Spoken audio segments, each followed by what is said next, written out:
اور علاج ممکن ہو گیا، اور وہ یہ کہ کربلا کو یاد رکھو، ہر کچھ دیر کے بعد اینٹی بیکٹیریا کے لیے، ویکسینیشن کے لیے حسینی شفا خانے میں آتے رہو، جسے امام بارگاہ کہا جاتا ہے۔ ہر کچھ دن کے بعد، ہر کچھ، بلکہ ایک دن میں کئی دفعہ بھی آ سکتے ہو۔ تو یہ جو مجلس اعزا اس وقت ہو رہی ہے، یہ ویکسینیشن کا عمل ہے۔ یہ غفلت کی بیماری، بے توجہی کی بیماری، جی انسانیت یا اقدار کی پامالی جیسی بیماریوں سے بچنے کا ذریعہ ہے۔ اور جب ہم اتنی دیر یہاں بیٹھتے ہیں تو ایسے ہیں کہ گویا ہم اپنے بیکٹیریاز کو، اپنے جراثیم کو ختم کروا کر واپس تر و تازہ ہو کر آ رہے ہیں۔ کبھی میرے جوانوں نے، بچوں نے غور کیا کہ مجلس میں رونے کے بعد طبیعت میں کتنا سکون ملتا ہے؟ جی بعض اوقات تو ہم کہتے ہیں آج مولانا علی رضا نے اتنے اچھے مصائب پڑھے، جی اتنے اچھے مصائب سے مراد مصائب اچھے نہیں ہیں، بیان اتنا اچھا تھا۔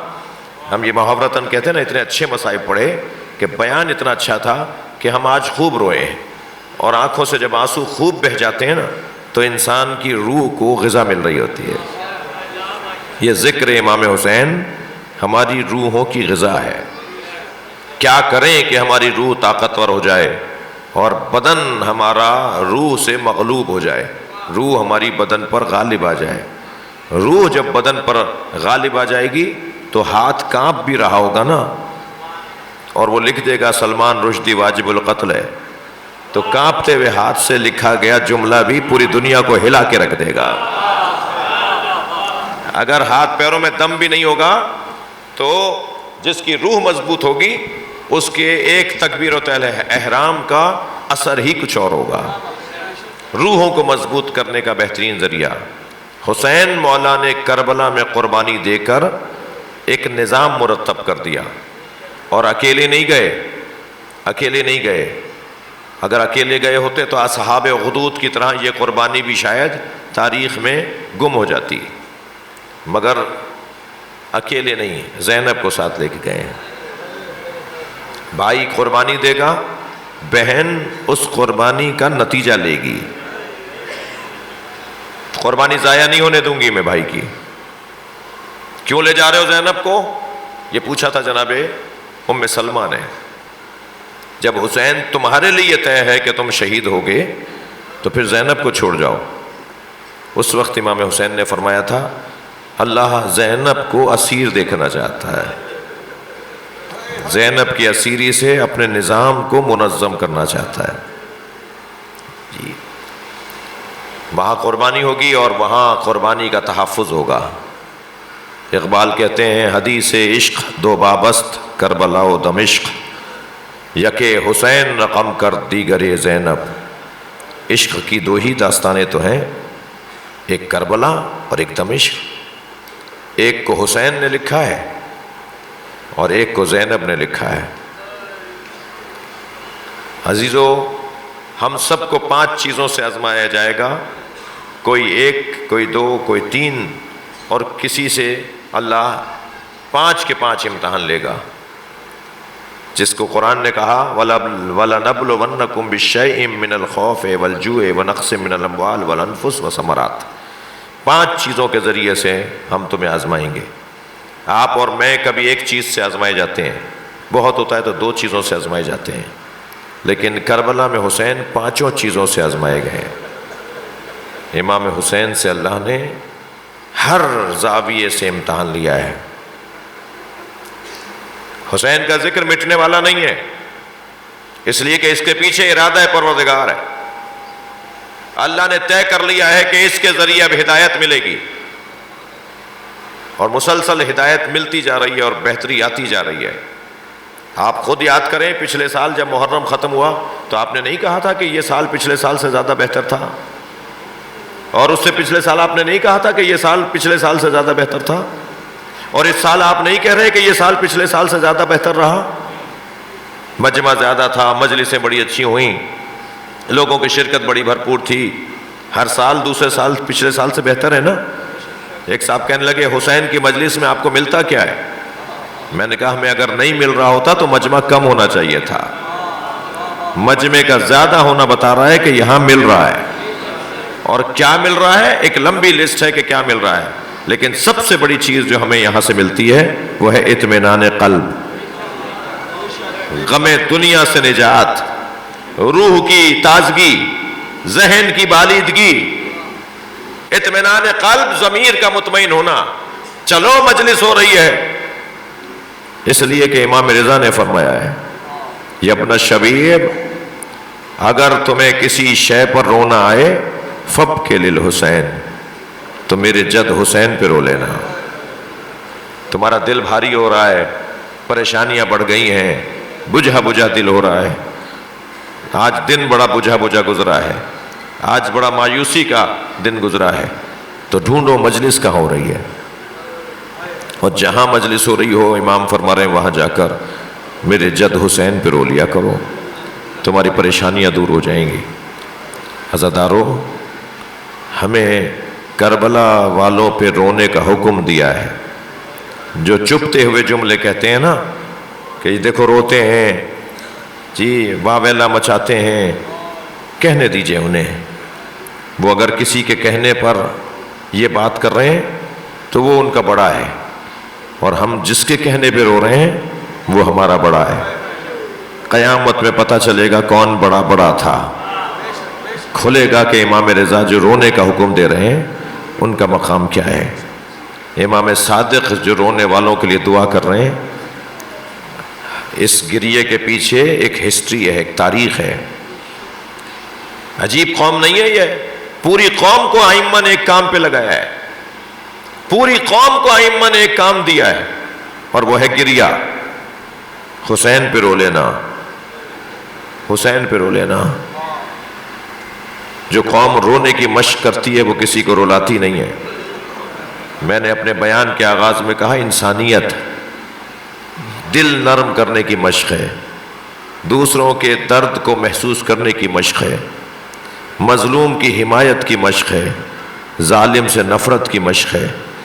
عزادارو، یہ مجلس سالانہ مجلس، بانی مجلس کی خواہش ہے کہ کچھ دیر حضرت عباس کی خدمت میں رہیں.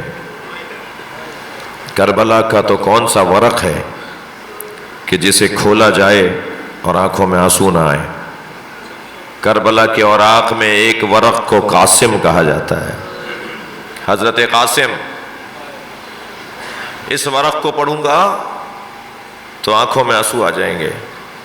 کربلا کا ایک ورق اون، ایک ورق محمد. کربلا کے ایک ورق کو علی اکبر کہتے ہیں. کربلا کا ایک ورق وہ چھوٹا سا بچہ ہے جسے حسین اٹھا کے لائے ہیں، اور ماں سے لاشا دیکھا نہیں جا رہا.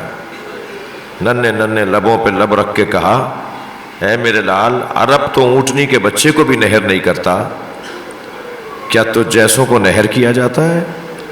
کربلا کا ایک ورق یہ ہے. اور کربلا کا سب سے بڑا ورق تو حسین مولا کا گھوڑے سے گرنا ہے. عزادارو، کربلا کا ایک روشن ورق عباس مولا کی شہادت ہے. چلیے چلیے کچھ دیر کے لیے اپنے ذہنوں کو لے چلیے.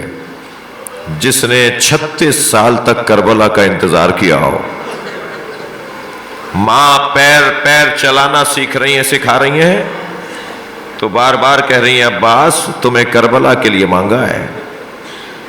تمہارے بابا نے چاہا تھا کہ مجھے ایک شجاع بیٹا ہو جو میرے حسین کے کربلا میں کام آئے. بہنیں بار بار بتاتی ہیں، زینب بی بی ام کلثوم، عباس تمہیں کربلا کے لیے مانگا ہے. ایک دفعہ مدینے میں مولا عباس نے تلوار کھینچی تو مولا حسین کی دور سے آواز آئی عباس یہ مدینہ ہے، کربلا نہیں ہے. جو بچپن سے کربلا کربلا کربلا، اب جب کربلا میں پہنچا تو آپ احساسات کا اندازہ لگا سکتے ہیں. نہر کے کنارے خیمے لگا دیے، اور جب 4 محرم کو آواز دی کہ خیمے ہٹاؤ تو جلال دیدنی تھا، تلوار سے خط کھینچ کے کھڑے ہو گئے. کسی میں جرت ہے تو خط کو پھاند کے دکھائے. ادھر سے شمر لشکر لے کے آگے بڑھ رہا ہے، ادھر حضرت عباس ہیں جو للکار رہے ہیں میں آج ہی کربلا کا قصہ تمام کر دوں گا۔ اس منظر کو دیکھ کر امام حسین نے جناب زینب کے خیمے کا رخ کیا، خیمے میں جا کر کہا بہن زینب عباس کو بلا لو۔ جناب فضہ نے کہا اے چھوٹے شہزادے تمہیں آقا زادی زینب بلا رہی ہے۔ تو فرمایا اماں بی بی سے کہیے کچھ لمحوں میں خوشخبری لے کر آ رہا ہوں، میں ابھی چند لمحوں میں کام تمام کر رہا ہوں۔ دوبارہ فضہ آئیں اور آ کے کہا زینب کہتی ہیں کہ تم آ رہے ہو یا میں آؤں؟ فوراً تلوار کو نیام میں رکھا، خیمے میں داخل ہوئے، کیا دیکھا امام حسین بی بی کے برابر میں کھڑے ہیں۔ سمجھ گئے مولا عباس کے ماجرا کیا ہے، آواز دے کر کہا مولا خیمے ہٹا دو؟ امام نے گردن کے اشارے سے فرمایا ہاں ہٹا دو۔ اب یہ ہے جو عباس کو باب الحوائج بنانے کا مرحلہ شروع ہوا ہے۔ ایسے ہی برابر کا روزہ نہیں ہے کربلا میں، امام حسین جیسا روزہ ہے برابر کا، اللہ ایسے مقام نہیں دیتا کسی کو۔ اب یہاں باب الحوائج بننا شروع ہوئے ہیں۔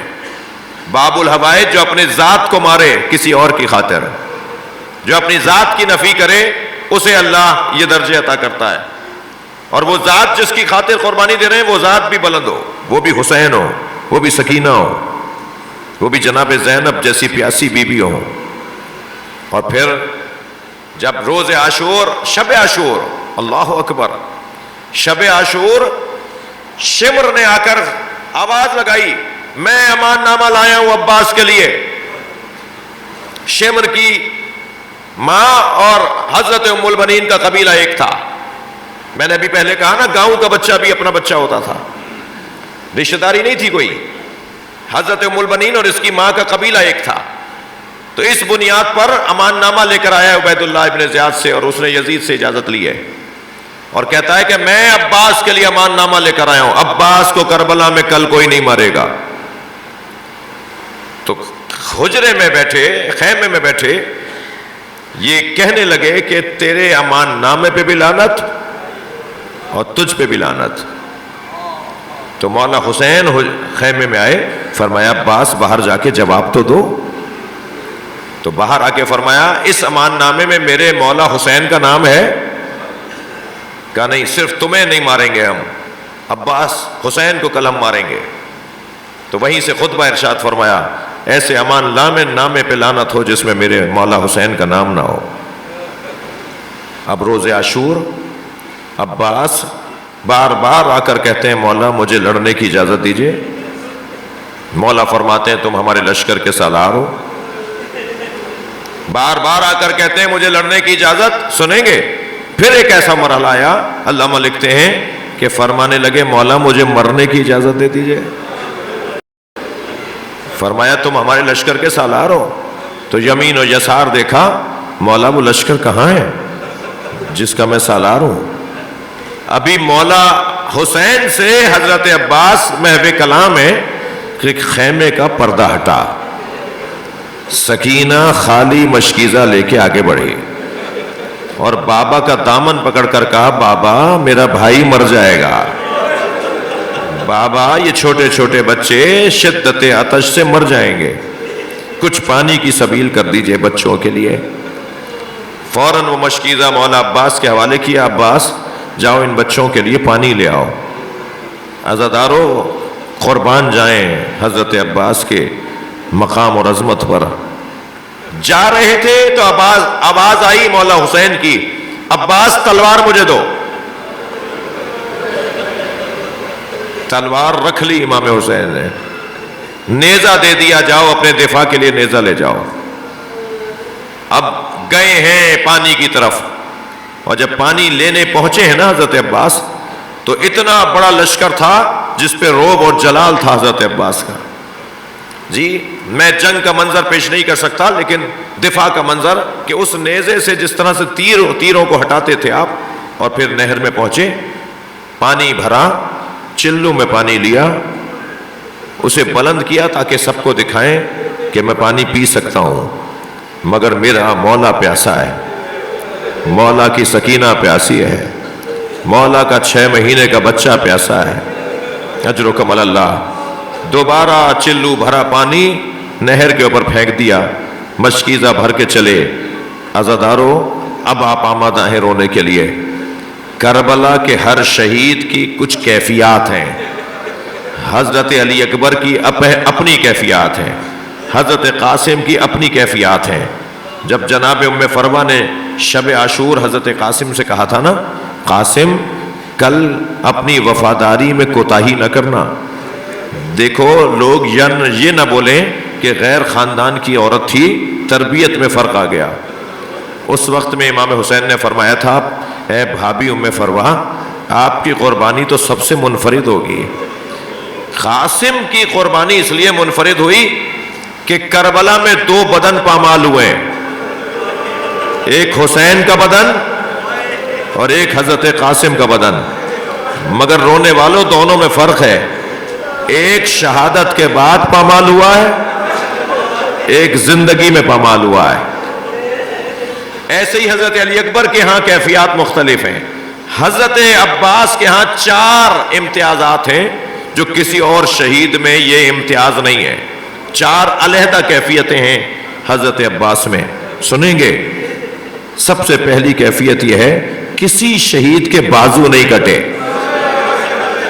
کربلا میں کسی کے بازو نہیں کٹے زندگی میں سوائے حضرت عباس کے۔ آپ رو رہے ہیں نا، ایک ماں کو بھی سلام کریں جو روزانہ جنت البقیع جاتی ہے، انگشت شہادت سے 4 قبروں کے نشان بناتی ہے اور 4 قبروں پہ لکھتی ہے بچوں کے نام، اور پھر مرثیہ پڑھتی ہیں، لا تدع ام البنین، مجھے ام البنین مت پکارا کرو، اس لیے کہ ام البنین تو بیٹوں کی ماں کو کہتے ہیں۔ اجرکم اللہ، اجرکم اللہ، آپ کی آوازیں بلند ہیں، اللہ آپ کو اجر و ثواب عطا فرمائے۔ جب خبر آئی تھی نا حضرت ام البنین کو کہ حسین مارے گئے، تو بے ساختہ فرمایا میں عباس کو دودھ نہیں بخشوں گی۔ اور جب کچھ دن کے بعد خبر آئی کہ پہلے عباس کے بازو کاٹے گئے، پہلے عباس کو مارا گیا پھر حسین کو مارا ہے، تو پھر بار بار رو رو کر کہتی تھی مجھے اتنا تو بتاؤ کسی کے بازو کٹ جائیں اور وہ بلندی سے زمین پر گرے، مجھے بتاؤ میرا عباس گرا کیسے ہوگا؟ اجرکم اللہ، اجرکم اللہ۔ پہلی کیفیت حضرت عباس کی شہادت میں حضرت عباس کے بازوؤں کا کٹنا ہے۔ تکلف کر کے نہیں روئیں گے جنہیں رونا آ رہا ہے، مجھے بھی جلدی نہیں ہے، اس آبادی میں میری شاید یہی مجلس ہے، تو آپ کی خدمت میں کچھ دیر زیادہ رہ جاؤں تو مجھے برداشت فرمائیں گے، کچھ ثواب زیادہ ہو جائے۔ عزادارو جب مولا حسین چلے ہیں نا حضرت عباس کے سلام کرنے پر، ذوالجناح دوڑتا ہوا جا رہا تھا، تیز رفتار گھوڑا رک گیا، امام نے اس کی گردن پر ہاتھ پھیرتے ہوئے فرمایا میرا بھائی مجھے بلا رہا ہے، کیونکہ امام مارتے نہیں تھے اپنے گھوڑے کو، تیز چلتا تھا، آہستہ چل آہستہ چلتا، رک جاتا تھا، میں اترنا چاہتا ہوں اتارنے کا انتظام کرتا تھا، امام اسے مارتے نہیں تھے۔ یہ جو گھوڑا وہی ہے جس میں امام زمانہ بیٹھ کے آئیں گے، یہ ذوالجناح معمولی جانور نہیں تھا۔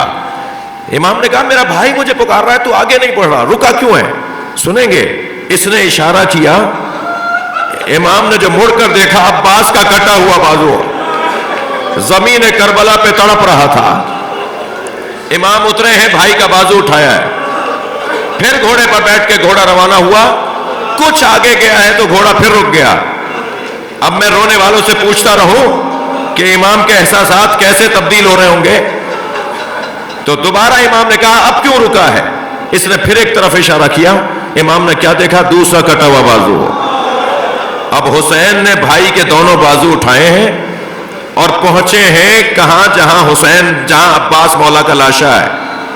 یہ پہلا امتیازی کیفیت ہے حضرت عباس کی شہادت میں۔ دوسری کیفیت سنیں گے، کسی شہید کی آنکھ میں تیر نہیں لگا۔ نہیں، آپ آوازوں کو آزاد کریں، جب مجلس میں بیٹھا کریں، تکلف نہیں کیا کریں۔ کسی شہید کی آنکھ میں تیر نہیں لگا، یہ واحد عباس مولا ہیں جن کی آنکھ میں تیر لگا۔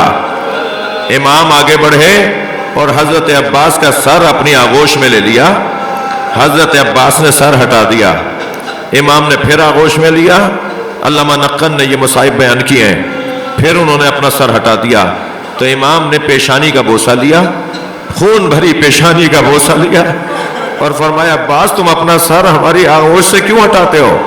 تو فرمانے لگے مولا یہ شہزادوں کی جگہ ہے، مولا یہ سکینہ کی جگہ ہے، مولا یہ علی اصغر کی جگہ ہے، کہاں میں غلام، کہاں حسین کا زانو؟ اور نقن صاحب نے تو ایک جملہ اور اضافہ کیا، وہ فرماتے ہیں سر اس لیے ہٹا رہے ہوں گے کہ ابھی میرا سر تو حسین کے زانو پر ہے، کچھ دیر کے بعد حسین کا سر کہاں ہوگا؟ اجرکم اللہ۔ فرمایا عباس کوئی وصیت ہو تو کرو، فرمایا مولا آپ کے چہرے کا دیدار چاہتا ہوں۔ امام نے فرمایا کیا چیز مانے ہے؟ فرمایا ایک آنکھ میں تیر لگا ہے، ایک آنکھ میں خون ہے، میرے ہاتھ ہوتے تو میں آپ کو زحمت نہ دیتا۔ اللہ اکبر۔ مولا حسین نے اپنی ابا کے دامن سے آنکھ کا خون صاف کیا تو حضرت عباس نے چہرے انور کی زیارت کی۔ یہ دوسرا امتیاز حضرت عباس کی شہادت میں۔ تیسرا امتیاز سنیں گے، کسی کے سر پر گرز نہیں لگا، جب گرے ہیں نا زمین پر تو حضرت عباس کے سر پہ گرز لگا ہے، یہ امتیاز حضرت عباس کا ہے۔ چوتھا امتیاز سنیں گے، وہ یہ ہے کہ سب کے لاشیں حسین اٹھا کے لائے، نہیں تھوڑا سا اور پرسا دیجئے، سب کے لاشیں حسین اٹھا کے لائے ہیں مگر اکیلے عباس کا لاشا ہے جو چھوڑ کر آئے۔ اب ذرا ان کی حکمتیں بھی سنتے جائیے۔ بازو اس لیے کٹے کہ ہاتھوں کو پانی میں دے کر ٹھنڈا کیا تھا، ہم وہ ہاتھ ہی کٹوا دیں گے۔ آنکھ میں تیر اس لیے لگا کہ ان آنکھوں سے حسن مولا کے جنازے پہ تیر لگتے دیکھے تھے۔ سر پہ گرز اس لیے لگا کہ بابا علی کے سر پہ ضربت لگتی دیکھے تھے۔ اور لاشا خیمے میں اس لیے نہیں جائے گا کہ اگر میرا لاشا بھی خیمے چلا گیا اور سکینہ نے پوچھ لیا چچا آپ تو آ گئے، میرا بابا کہاں رہ گیا؟ اجرکم اللہ۔ حسین کی زوجہ کے لیے، حسین کی بہنوں کے لیے کون سہارا بنے گا؟ تسلی ملے گی سکینہ کو، میرا چچا بھی نہیں آیا، میرا بابا بھی نہیں آیا۔ اجرکم اللہ۔ بس عزادارو آپ نے گریہ کر لیا، مجلس ہو گئی ہے۔ حسین مولا سے فرمانے لگے مولا میری دوسری وصیت یہ ہے کہ میرا لاشا خیمے نہ لے جائیے گا۔ حسین نے لاشا وہیں چھوڑ دیا اور علم اٹھایا اور خیمے کی طرف روانہ ہوئے، مگر ایسے نہیں گئے عزادارو، ایسے نہیں گئے، مڑ مڑ کر بھائی کا لاشا دیکھتے رہے، مڑ مڑ کر عباس کا لاشا دیکھتے رہے۔ اللہ آپ کو حضرت عباس کی اصلی قبر کی زیارت کروائے۔ حضرت سکینہ کی قبر بھی چھوٹی ہے، حضرت عباس کی قبر بھی چھوٹی ہے۔ جس کا قد بڑا دراز تھا اس کی قبر چھوٹی کیسے ہے؟ جب حسین چھوڑ کر آ گئے نا تو یہ قوم اشقیہ یہ سمجھی کہ عباس ابھی زندہ ہے، اور 100 تلوار بردار ظالم آگے بڑھے اور قتل ہو اربا نربا، اتنی تلواریں ماری کہ جوڑ جوڑ علیحدہ ہو گیا۔ جب امام سجاد نے لاشا اٹھایا نا، تھکے نہیں، بس مجلس مکمل کر رہا ہوں، جب مولا سجاد نے لاشا اٹھایا تو لاشا ڈھلک جاتا تھا، ایک چٹائی میں لپیٹ کے لاشا دفنایا اور لاشا دفناتے ہوئے کہا چچا آپ کو بابا کا جوار مبارک ہو، میں کوفے میں پھوپھیوں کے ساتھ ہوں۔ اجر و کمال اللہ۔ یہ قافلہ جب آخری بات، جب یہ قافلہ کوفے سے گزرنے لگا نا تو ایک قیافہ شناس چہروں کو دیکھ کر احوال بیان کرتا تھا۔ حضرت علی اکبر کے چہرے کو بتایا، دیکھ کر بتایا کہ اس میں کیا کمالات تھے۔ حضرت اون محمد کے چہروں کو دیکھا۔ جب سارے چہرے دیکھ لیے نا تو ایک آواز آئی، ایک سر گھوڑے کی گردن میں بھی بندھا ہوا ہے۔ یہ بیٹھ گیا زمین پر، حضرت عباس کا سر گھوڑے کی گردن میں بندھا ہوا تھا۔ رو رہے ہیں نا آپ، پوچھ لوں تاریخ سے کہ یہ نیزے کی انی پر سوار کیوں نہیں ہوتا تھا؟ جب یہ سر نیزے کی انی پہ سوار ہوتا تھا نا تو زینب کا کھلا ہوا سر نظر آتا تھا۔ ایک مرتبہ یہ سر بار بار گر جاتا تھا اسے گھوڑے کی گردن میں باندھا. یہ بیٹھ گیا اور حضرت عباس کے چہرے کو دیکھ کر کہنے لگا چہرہ بتاتا ہے کہ یہ گھٹ گھٹ کے مرا ہے, اس کی جو آرزویں تھی وہ پوری نہیں ہوئیں. علم لے کر چلے مولا حسین. سکینہ نے آواز دی بچوں آؤ میرا چچا آ رہا ہے. وہ دیکھو علم آ رہا ہے. اب سب کی پیاس مٹ جائے گی. خالی خشک کوزے اٹھائے بچے صف باندھے کھڑے ہیں. سامنے علم تو آیا مگر عباس نہ آئے.